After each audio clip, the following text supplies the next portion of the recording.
What's the right promo budget for your music, and what's the right way to spend it? Let's talk about that in this video.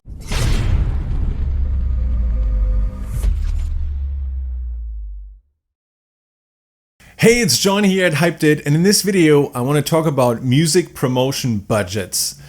I frequently get questions such as, John, what should be my minimum promo budget? Or how fast or how slow should I spend my budget?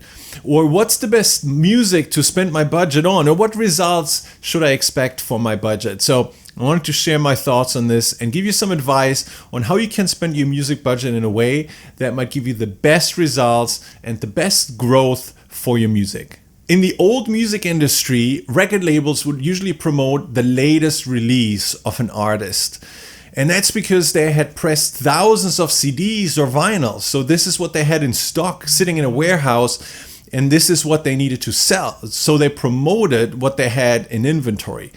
But with digital music and the ability for fans to access all of your music and buy all of your music, no matter how old or new it is, this game has changed. So what I recommend and practice for my own music is an approach that puts your budget into your evergreen songs.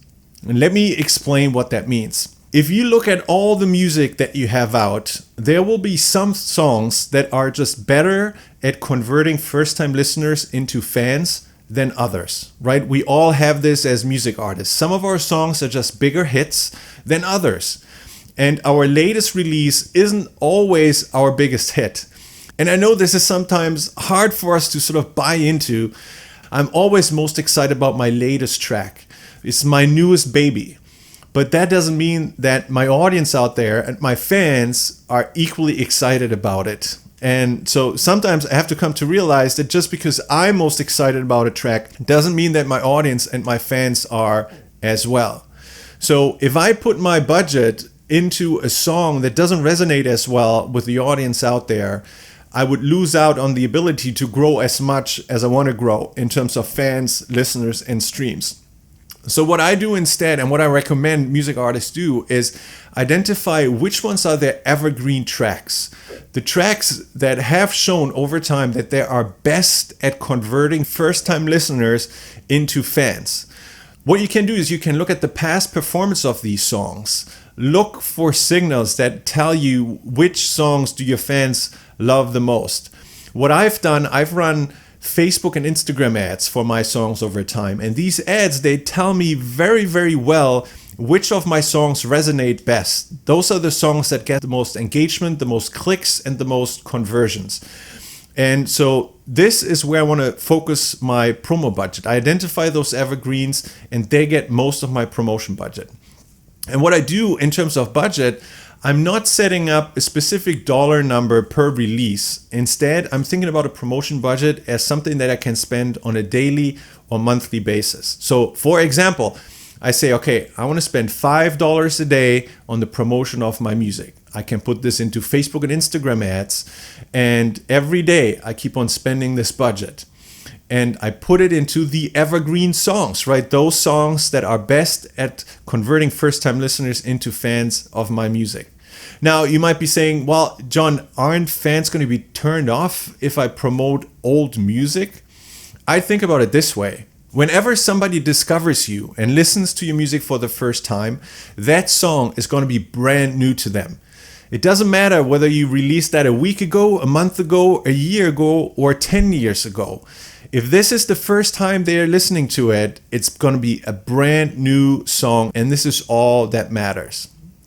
Another question you might be asking is, well, John, what do you do with new releases then? If you always focus on your evergreens, how do you ever know if a new release might have what it takes? I release most of my new tracks to all online music platforms, including Spotify, Apple Music, and what have you. And then I monitor how these songs perform organically. Spotify will put them into release radar. I send fans from my email list to those songs, and I look for signals where certain songs will perform better than others. And if they do, if those signals are positive, I get a lot of saves on Spotify, for example, or I get a lot of streams, I get a lot of purchases, I get a lot of compliments from my fans. Then I will put a little bit of my promo budget towards one of those songs to test how it performs with Facebook and Instagram ads. and I see how that stacks up against the campaign for my evergreen tracks. If that works well, I will increase that budget, and I will eventually, if it still performs well, replace one of the evergreen tracks with this new track, which has just become an evergreen. But rather than blindly throwing all my budget at the new track and hoping that it is a hit, I want to verify that it has hit potential first before I put it into the main campaign that receives most of my promotion budget.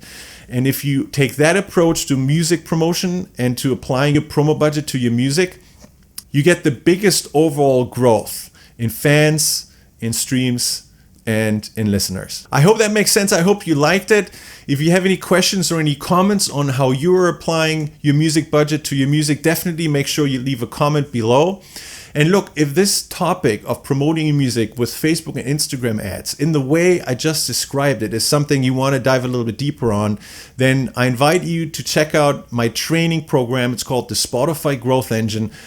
I'll leave a link below this video here. You can click on that link. It'll take you to the homepage of the Spotify Growth Engine with another video where I map out everything that's included in this promotion training that teaches you how to set up an automatic growth machine powered by Facebook and Instagram ads for your music in just this way that you can apply it to your evergreen tracks and constantly grow your fans, your listeners, and streams like 24/7.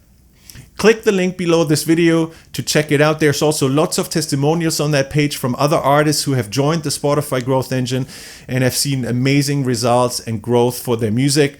I hope I have a chance to see you on the inside, and I look forward to seeing you in the next video.